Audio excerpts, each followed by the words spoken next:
Welcome to a special episode of MetroStar's Civies at the Joint Base Andrews Air Show. I'm your host, Stephanie Holman.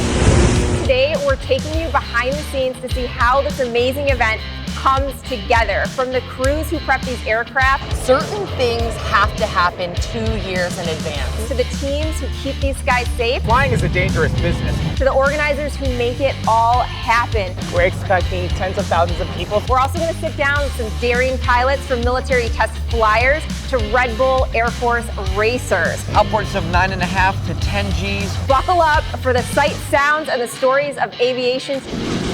MetroStar is your wingman today. Hi, I'm Stephanie Holman, an Army veteran who served in the Medical Service Corps. These days, I work as a technical recruiter in the cleared space here at MetroStar. We know how important these conversations are to the military community, and we're honored to provide a platform for sharing insights, making connections, and building resources for transitioning service members. This is Civies, a podcast by MetroStar. Above the rolling fields of Maryland, the skies hum with expectation. At Joint Base Andrews, every roar of an engine reconnects us with a legacy stretching back over a century. In 2025, the air show carries on a tradition rooted in the earliest days of U.S. military aviation, a modern celebration of innovation, heritage, and national pride. The tradition of the air show in America traces back to the early 20th century. In 1920, Bowling Field in Washington, D.C. hosted air races, stunts, and aircraft demonstrations that captured the nation's imagination and joy for aviation. By 1957, Andrews became the permanent host of the Joint Service Open House, drawing crowds of hundreds of thousands annually.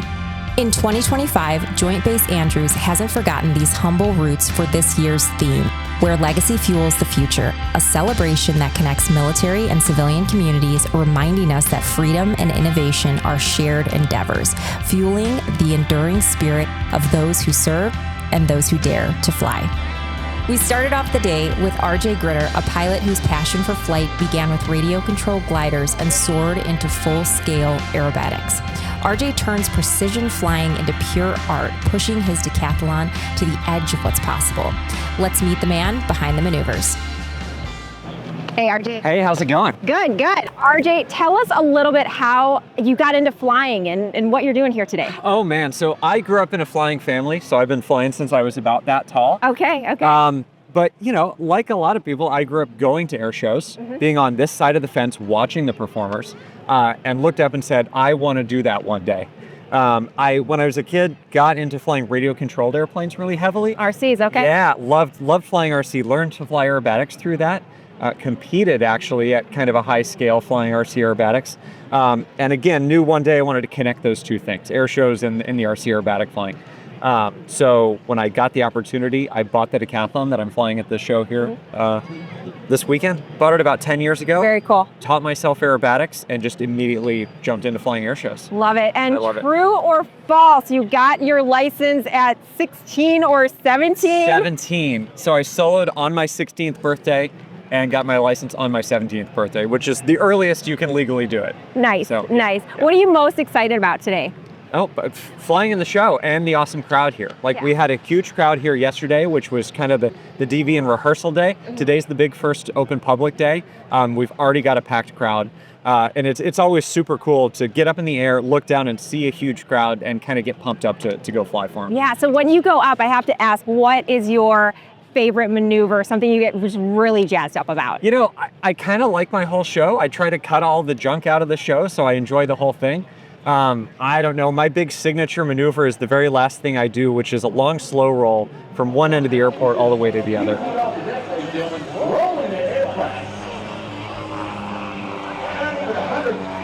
So get the thing right down on the deck and just drag out one big slow roll the whole time. Very cool. You know, the whole show kind of changes pace. There's a lot of fast, a lot of slow stuff, but that's the way I end it. And once you land, what's the first thing you do? Grab a bottle of water, try to cool off, and start cleaning the airplane a little bit. But as soon as we get the airplane put away, we'll come up here, grab a bunch of autograph cards, and go walk the line and go meet the fans. So we'll walk down and meet everyone, hand out stickers, autograph cards, and love talking to people. Love it, love it. Yeah. I love that I immediately recognized you when you were walking up. I was super pumped you look the part. So I have to ask, is there a particular instrument that you are paying extra close attention to when you're flying? Are you flying by feel? Tell us a little more about that. It's a little bit of, it's all of that. So inside the cockpit, I'm looking at the airspeed indicator and the altimeter to make sure that I've got the altitude and the energy I need for every figure, basically. There's a few key points in the show where I got to be at a specific altitude, at a specific speed to know that I can safely continue to go through with that. Out on the wing, I've actually got a set of sticks that I look at that are right on the horizon. And so if I'm pulling to a vertical line, I pull until the stick is right on the horizon and I know I'm dead straight that way. Okay. But otherwise, yeah, there's a lot of feel. The sound of the airplane tells you a lot about the speed. The G-force tells you a lot. And just the forces in the stick as well. So it's putting all that together depending on the picture. We got to talk about G-forces. What does that feel like, pulling G-forces?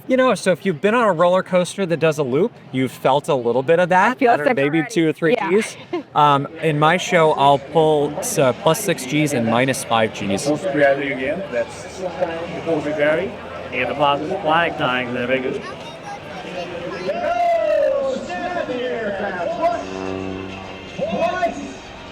It's one of those things, you do it enough, you get used to it, you don't even notice, but it makes you feel really heavy in the seat, right? So it tries positive Gs, try to pull all the blood out of your head down to your feet, and negative Gs do exactly the opposite. They shove all the blood to your head, kind of like you hang off your bed upside down, but a lot worse than that.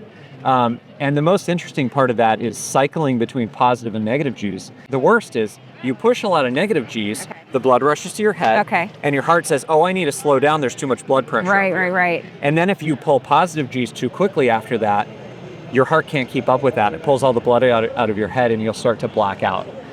So we're careful about the way we put maneuvers together to know that we're not going to encounter that. They're hardly to get down to 45 degrees outside down right now. Now, long in their nose are outside down. And then there's special things you have to do. So there's G-strain maneuvers where you tense up your legs to keep the blood from rushing down, and then you tense up your neck to keep the blood from rushing under your head too. So yeah, it's interesting. But better you than me. Yeah, I practice so much, I honestly don't even notice it so much anymore. Yeah. Last question for you here. Yeah. What do you hope that the guests here, the families coming out, what do you hope they take away from this air show today? The biggest thing, there's a couple things. One, there's so many opportunities in aviation. There's opportunities from not only being pilots, but being on the ground side, being maintainers, being support for all of this. There's so many amazing careers in aviation. And I hope a few people are inspired to go check that out. That's how I got into flying air shows, is being at a show and looking up and watching that. I hope a few do the same. So. Awesome. RJ Gritter, thanks so much for joining us here at MetroStar. Yeah, thanks for having me. In the world of air shows, few sights capture the heart like the thunder of vintage Warbirds cutting through the sky. The Warbird Thunder aerobatic team flies in perfect formation. 2 World War II era T-6 Texans roaring with history and precision. Each maneuver is a tribute to the greatest generation and to the aviators who trained in these very aircraft. Today, pilots Chris Thomas and Mike Everhart carry that legacy forward, showcasing skill, trust, and the unmistakable sound of big radial engines and big smoke. We caught up with the team to learn what it takes to keep these 80-year-old aircraft flying and the bond that keeps them flying together.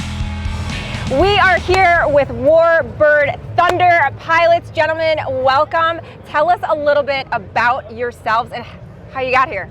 I'm Chris Thomas. I'm the lead pilot with Warbird Thunder. We're a 2-ship formation aerobatic team. So we fly together in formation, and we do loops and rolls, different variations of those, and then we'll actually split apart, do what we call opposing aerobatics and go head-to-head, and then we rejoin. My partner, he can talk about himself in a minute, but Buick is on the wing, and then he's got a really fast dynamic rejoin, and we come back in. We both are very happy to be at Andrews Air Force Base. This is the first time Warbird Thunder's been here, but we have both been here in other capacities with other air show teams. We both flew for a team called the Geico Skytypers, and Buick's got an extensive Navy history, and I'll let him talk about it, but he brought some Navy jets here in his past Very life. cool. Wait, I think he just said that his co-pilot's name was Buick, right? And Buick is your call sign. We definitely want to ask you some questions about that. Tell us a bit about yourself. Well, I'm Mike Eberhardt Buick, and like I said, Buick is the call sign. It came from when I was a student in the Navy. It was a hot Mississippi morning. It was a 5 o'clock in the morning brief. Didn't have time for breakfast, so what's in the fridge? Oh, some OJ. So I grabbed some OJ, all that acid sitting in your stomach, and I'm just a little student, and I have no idea what I'm doing, and I'm still learning, and I'm very nervous because I got a Marine Corps instructor, and I'm doing tactical formation, and it's the first event doing that. So I'm really nervous, and I'm trying to move the airplane. It's like, all right, if I just shake the airplane around a lot, then I can show him that I know what I'm doing. Right, but right. It's not about just jerking the thing around. It's about being smooth and moving the airplane where you need to be. So in the process of all that, and the mental pressure and all, I made myself sick in the airplane. So Boy. I had to take my mask off, and luckily I had a little bag, and I used to get car sick as a kid too, so maybe you're kind of predisposed to that. Yeah. If you make the sound. That's right. Not Buick, the car. It's Buick. So, Understood. All right. So we already had a Chunks, we already had a Spew, a Ralph, all the normal puke call signs. So it's like, all right, we ran out. How about Buick? And it's like, what, Buick? It's like, yeah, Buick. I was like, oh, okay. And it's stuck. Okay. And it's stuck. Yeah. So I have to ask, big sound, big smoke, what does that mean? So we're flying World War II era trainers. Most people are going to call them a T6 Texan if they looked at them. They're very unique. Ours are because they're SNJs. They were Navy aircraft, so each letter means something. S means it was a scout airplane, N means it was a Navy airplane, and J was assigned to the North American Aircraft Company. That was the name of the company. So SNJ, it's a Navy airplane.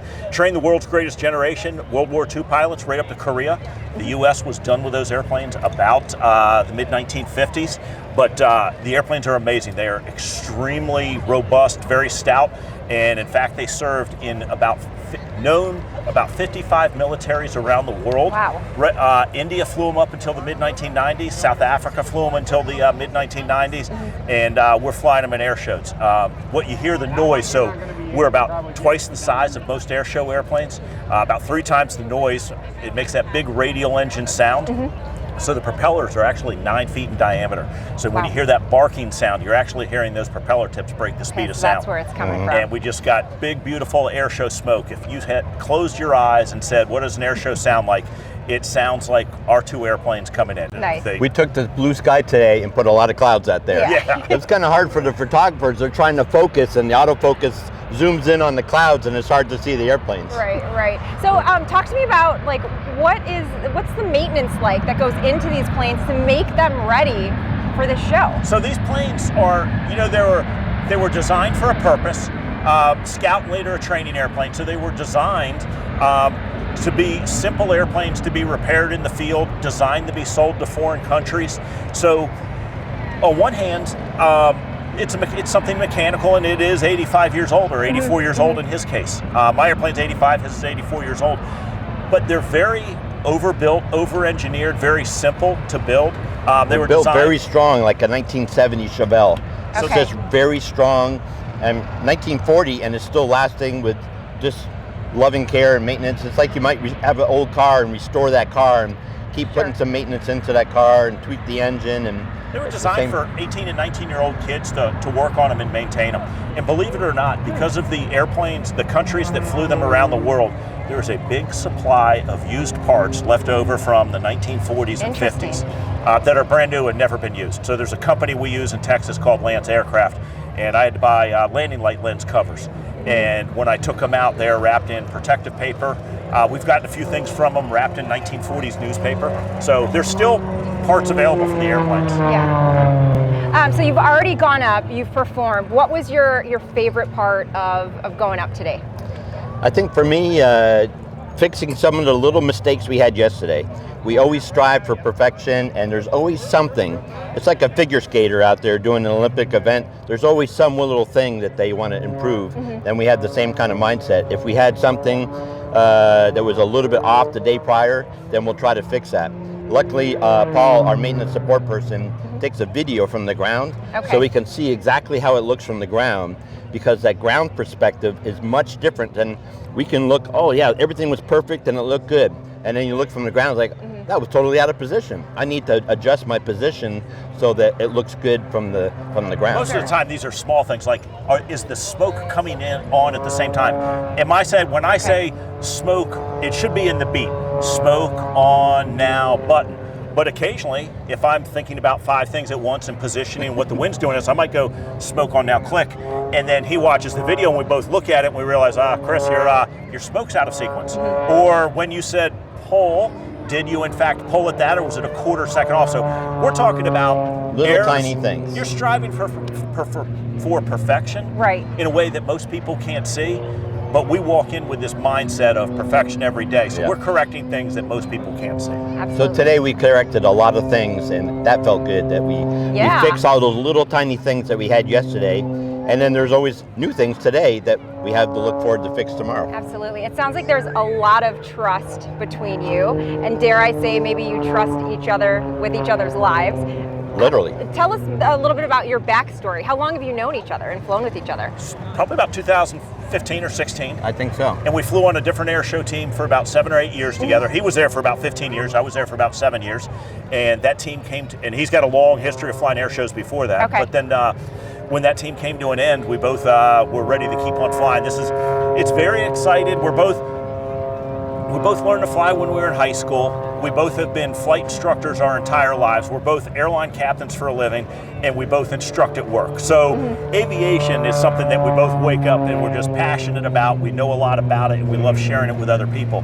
So I think we both got done with our other team, and we're like, I'm not ready to be done, me neither, and let's go find some airplanes and do it. So we then put together our own show, and had to find out what looks interesting to spectators, and put that together, spent an entire winter doing that, perfecting it, and then getting ourselves certified with the correct credentials to do that. And we're basically closing out the end of our 3rd full season together with this team. Very cool. Well, last question for you here, gentlemen, that I would suspect a lot here in the audience want to know: are you fearless? What scares you? I'm afraid of heights. Unpredictability. Yes. So you asked a question to answer that. Yeah. You said, you're talking about, do you trust each other? So one of the most important things, so I fly lead, he flies wing, which means he's following me. He doesn't look, we're looping and rolling. Buick is not looking outside. Okay. He triangulates his position on my airplane. He's got about 3 points. He triangulates his position, and when I say ready, pull, he has to know I'm at the right airspeed, at the right altitude, and I'm gonna pull the right way. So for formation flying, predictability, he knows what I'm going to do because I do it consistently, I do it often. If there's any mistakes, you look each other in the eye at the end of the day and said, I made a mistake, I'm gonna fix that for tomorrow. And even how big or small. So I think, to answer your question, what you're doing, everything we do in the day has to do with safety. Yeah. But likewise, I know as a wingman what he's going to do, what's normal, what's not normal. So it's safe to say we can go to a restaurant and order food for each other. We know each other. We know what the other person's going to do in a plane. Yes, very predictable. It's potentially very dangerous. One of the maneuvers is a column roll, where we come down, we level off at 100 feet. I'm underneath them, and I really can't see the ground, or I shouldn't be looking at the ground, but occasionally I catch it out of my peripheral. But I'm basically looking straight up at him. I'm looking at his wheels and his wing and his engine and his propeller, and I'm flying right underneath him. And as we bottom out at 100 feet and start bringing our nose up into the roll, we finish the roll and then come back down to 100 feet. In the meantime, I don't even look. Here we are 100 feet doing 180 to 200 knots, and I can't look. My mom heart is beating a little bit faster here. Well, thank you, gentlemen, so much for coming out. These guys are the real deal. I appreciate your time. Thank you. Appreciate your time. Thank you so much. From the thunderous roar of vintage Warbirds to the razor-sharp agility of modern aerobatic machines, aircraft may come in all shapes and sizes, but here they share one common purpose: to inspire awe in the skies. Few embody that spirit more than Michael Goulian, one of the most celebrated aerobatic pilots in the world. Born into a family of aviators, Michael soloed on his 16th birthday and never looked back. Today, he commands the Extra 330SC, a 1,300-pound powerhouse capable of pulling up to 10 Gs, twisting, rolling, and slicing through the air at over 200 miles per hour. From national air shows to world championships, Goulian flies not just for the thrill, but to share his lifelong passion for flying. Now he joins us at Joint Base Andrews to talk about what keeps him chasing perfection above the clouds. We are joined here with Michael Goulian. Michael, tell us a little bit about how you got started in aviation. Well, I think like a lot of people in the air show business, I grew up in a flying family. My dad was a flight instructor and we owned a flight school. So I actually soloed in an airplane on my 16th birthday before I was legally able to drive a car legally. So been doing it for a long time. Awesome. And you're flying this afternoon. Tell us a little bit about your performance and what the crowd can expect today. So I fly an Extra 330SC, which is like a Formula One car with wings, right? It's small, very lightweight. It only weighs 1,300 pounds, has about 400 horsepower, like a sports car, very fast sports car. And we'll be doing about 220 miles an hour, pulling upwards of 9.5 to 10 Gs, flying backwards, end over end, and really our job today is to show the fans the excitement that you can get from general aviation. We have so many beautiful military airplanes here, but general aviation does a whole bunch of great stuff as well. Love it. So you've flown all over the nation, maybe even the world. What makes this air show today special for you? Why come out? It's amazing, and I've flown probably 600 or 700 air shows in my year and in my life, and in locations all around the country. And when you come to the nation's capital, it's just different, right? And it's special as a child growing up thinking of the things that you do in an airplane, to think that you'd be flying in Washington, D.C. at Andrews Air Force Base for any pilot, civilian or military. It's a pinch me moment for sure. Absolutely. Yeah. What do you hope that the families, the friends, everyone here participating today takes away from this air show? Well, I think for me, aviation and air shows are one of the last things where you see a bunch of passionate people doing what they love, right? There's easier jobs in the world for sure, jobs that you could probably make more money, but nobody here feels like they're working, right? They are living their passion, and everybody's excited to do what they do, and they want to share it with the people. So I think that's the biggest thing to take away, whether you're a big kid or a little kid, young or old. We're all passionate and loving what we're doing, and being able to share that here at Andrews is just amazing. Love it. Thank you so much for being here as an Air Force family member. We appreciate everything that you do. Michael Goulian, thanks for joining us here at MetroStar. My pleasure. Thank you. Thank you.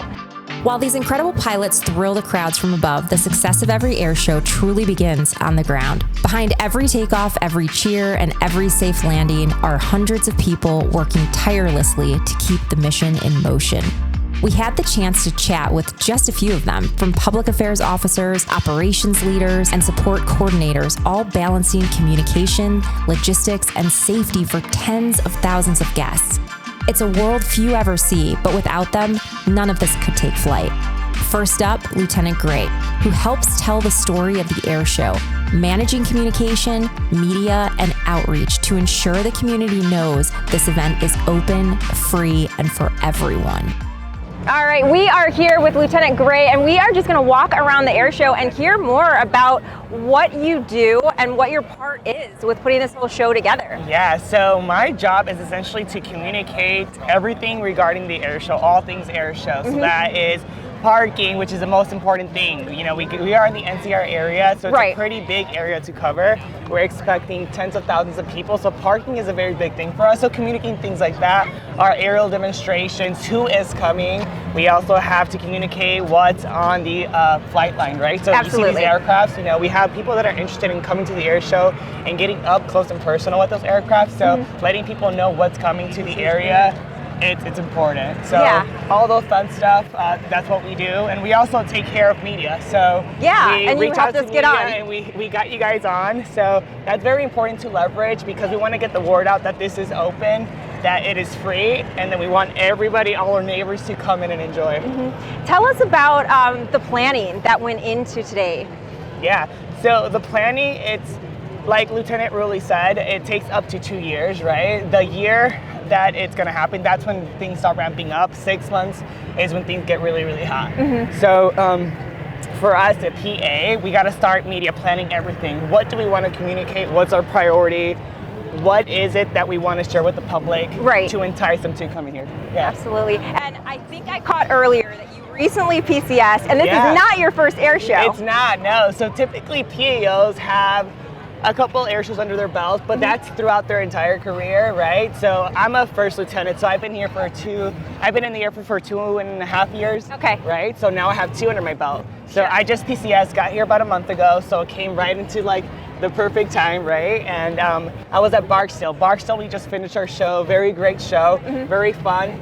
Same type of deal, right? We invite our community members, we invite our local community because we want to show them our mission and kind of make them fall in love with what we do so they can support us and we can support them. Love it. I have to ask this last question. What is your favorite part about being PAO? What do you want future generations to know about being a PAO? Yeah, I think my favorite part about being a PAO is the engagement you get and the opportunities you get to meet all different kinds of people. As a PAO, I'm tapped into everything from air operations to ground support, so I'm touching a little bit of everything, and that's very unique that not many other jobs have. So I get to really experience everything, and obviously the joy of it when it comes to fruition, right? So getting to communicate with the people, getting to talk to the visitors, to our neighbors, and just building that relationship that only gets stronger with time. Yeah, Lieutenant Gray, thank you so much for your time. Thank you for coming. Yeah, absolutely.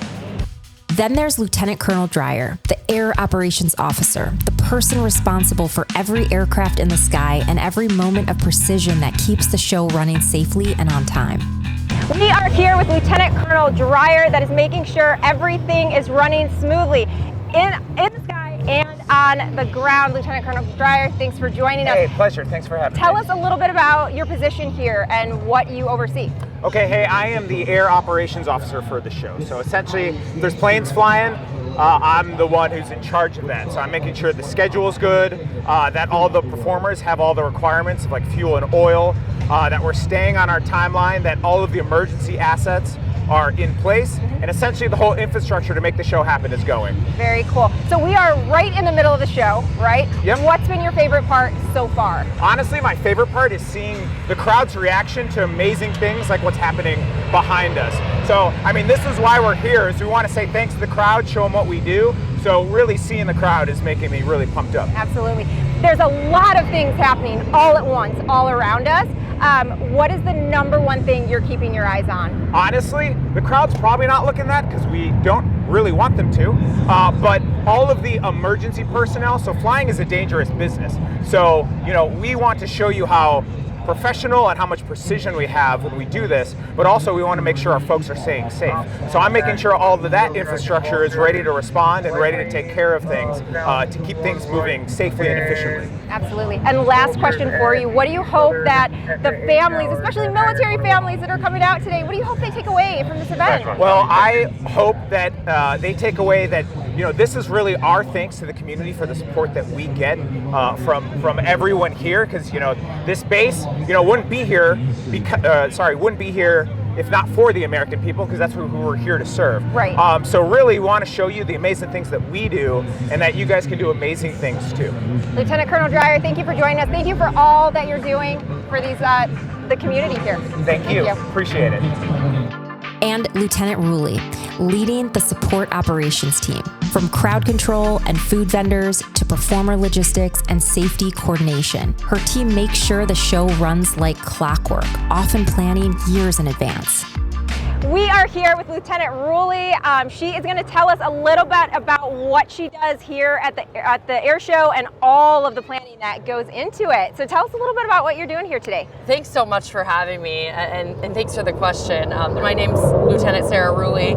I am the support operations lead for the air show. So basically, I do not specialize in the things that fly in the air. Sure. I leave that to our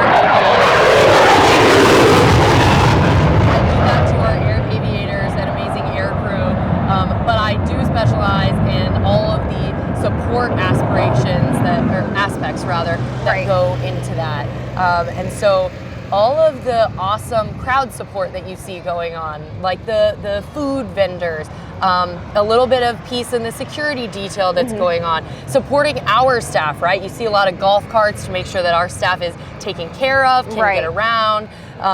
All of the, latrines, anything that you see contracted, there's a ton of contracted work that goes into this. Anything that you think would need to help the air crew, right? Like the performer accommodations, everything like that.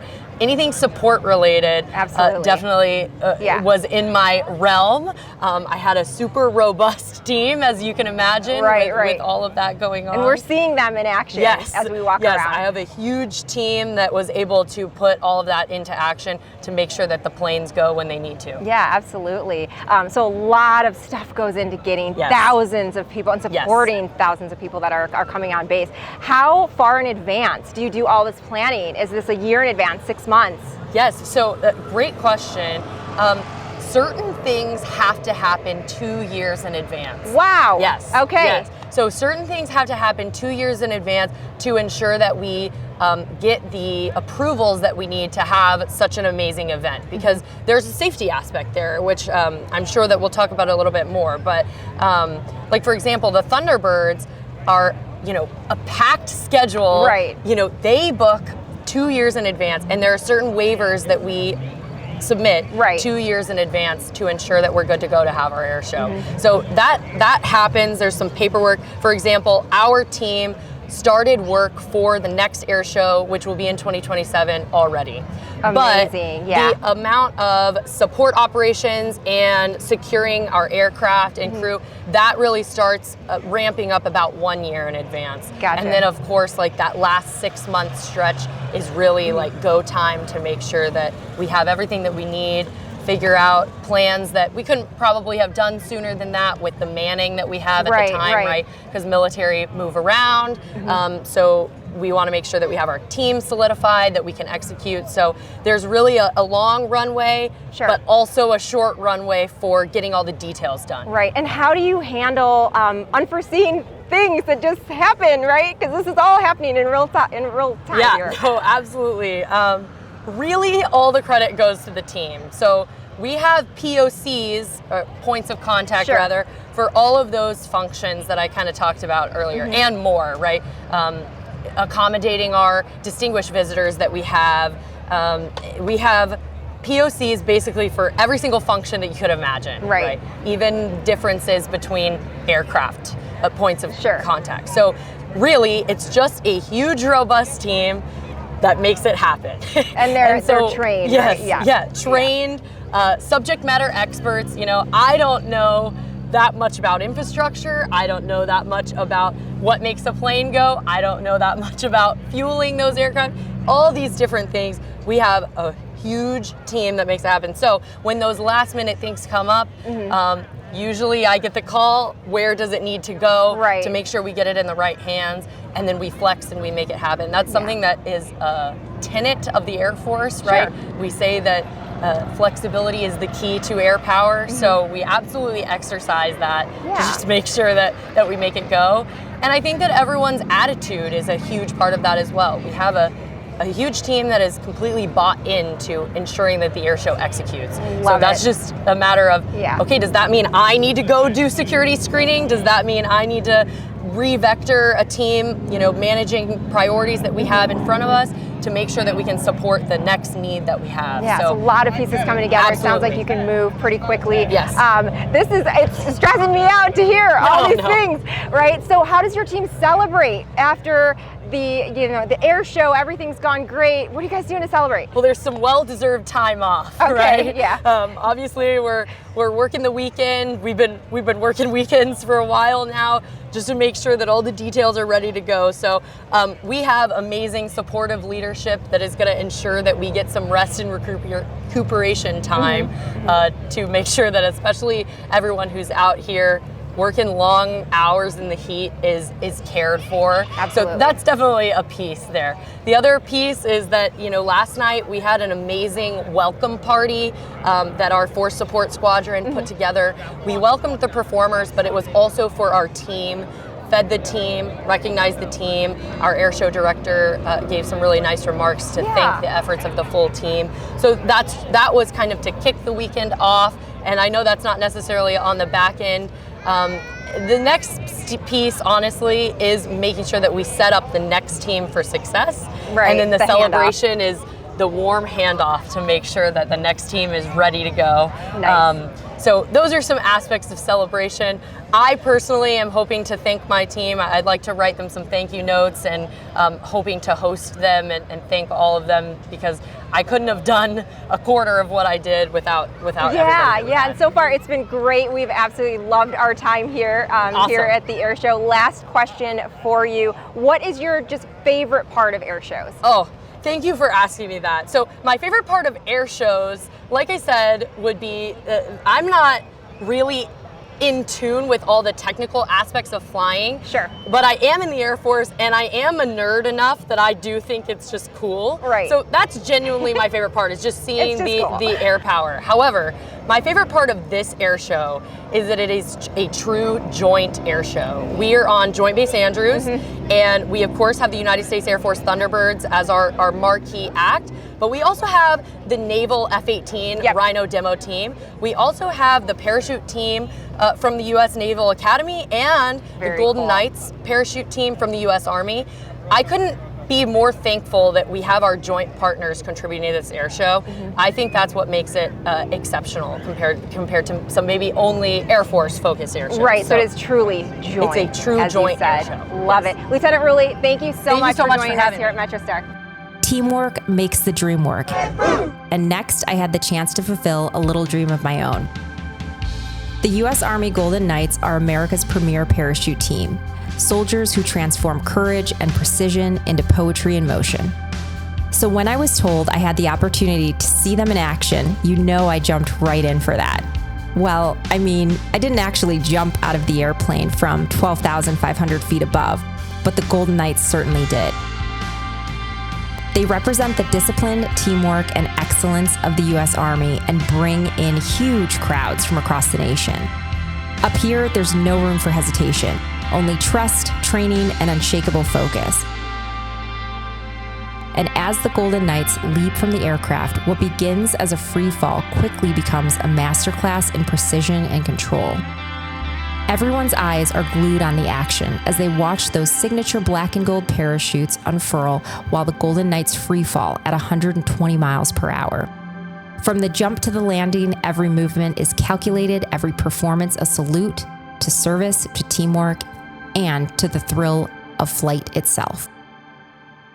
But back on the ground, you could feel the pulse of the show's finale getting ready to begin. They gather early, families, veterans, and fans pressing close to the flight line, eyes to the sky. The anticipation is electric, the air alive with excitement. Every head tilts upward, every heart beats faster, waiting for that unmistakable sound that says the show is about to begin. And then, the roar. The U.S. Air Force Thunderbirds are more than a flight demonstration team. They are the living embodiment of skill, innovation, and the unbreakable bond between pilot and machine. On the tarmac, they prepare with quiet precision, every movement deliberate, every gesture filled with purpose. Flying 6 F-16 Fighting Falcons, the Thunderbirds merge grace and speed in perfect harmony. Signature formations like the diamond formation, the awe-inspiring opposing knife-edge pass, and the explosive beauty of the Delta burst keep the crowd's eyes pinned to the sky. While looking up, it's almost impossible not to be filled with pride. Each jet is capable of speeds beyond Mach 2 and altitudes over 50,000 feet. Each maneuver speaks to the message of unity, teamwork, and the excellence shared between pilot and machine. For everyone on the ground, it's really more than a show. It's a reminder of what precision, innovation, and courage look like when they take flight together. If you've enjoyed this and you're still with us, thanks. And we'd love to hear from you. Let us know if you've ever been to an air show. Air shows remind us why flight still captures our imagination. They bring communities together, inspire future aviators, and innovation that keeps our nation flying strong, and honor those that serve. Thanks for joining us on Civies. Until next time, Civies, we'll see you soon for season 4.